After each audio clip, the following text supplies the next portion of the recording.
रात के 2 बजे थे। सुरेश, एक रेलवे कर्मचारी, अपने घर लौटने के लिए अंतिम ट्रेन का इंतजार कर रहा था। स्टेशन सुनसान था, बस एक हल्की टिमटिमाती स्ट्रीट लाइट और कहीं दूर उल्लू की आवाज। यह स्टेशन कई सालों से बदनाम था। कहा जाता था कि यहां आधी रात के बाद कुछ अजीब घटनाएं होती हैं। सुरेश को इन बातों पर यकीन नहीं था, लेकिन आज का माहौल कुछ अलग था। हवा में अजीब सी ठंडक थी और घड़ी की टिक टिक आवाज बहुत तेज सुनाई दे रही थी। तभी उसे प्लेटफॉर्म के आखिरी छोर पर एक छायादार आकृति दिखाई दी। आकृति धीरे धीरे सुरेश की तरफ बढ़ी। यह एक बूढ़ा आदमी था, सफेद कपड़ों में, सिर झुका हुआ। सुरेश ने पूछा, बाबा, आप यहां इस समय क्या कर रहे हैं? बूढ़े ने धीरे से सिर उठाया। उसकी आंखें बिल्कुल सफेद थीं, बिना पुतलियों के।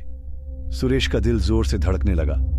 तभी बूढ़े की आवाज आई, तुम यहां नहीं होना चाहिए, वो आ रही है। वो कौन? सुरेश ने डरते हुए सोचा। अचानक सुरेश को एक ठंडी सांस अपने कानों के पास महसूस हुई, जैसे कोई उसके पीछे खड़ा हो। उसने धीरे धीरे मुड़कर देखा। एक लंबी काली परछाई उसके ठीक सामने थी। उसके बाल हवा में लहरा रहे थे और उसकी आंखों से खून जैसा कुछ बह रहा था। तुमने हमारी जगह ले ली, एक फुसफुसाहट गूंजी। सुरेश चीखना चाहता था, लेकिन आवाज नहीं निकली। तभी ट्रेन की सीटी बजी और सब कुछ गायब हो गया। स्टेशन फिर से वैसा ही सुनसान था, लेकिन सुरेश जानता था जो हुआ वह कोई सपना नहीं था।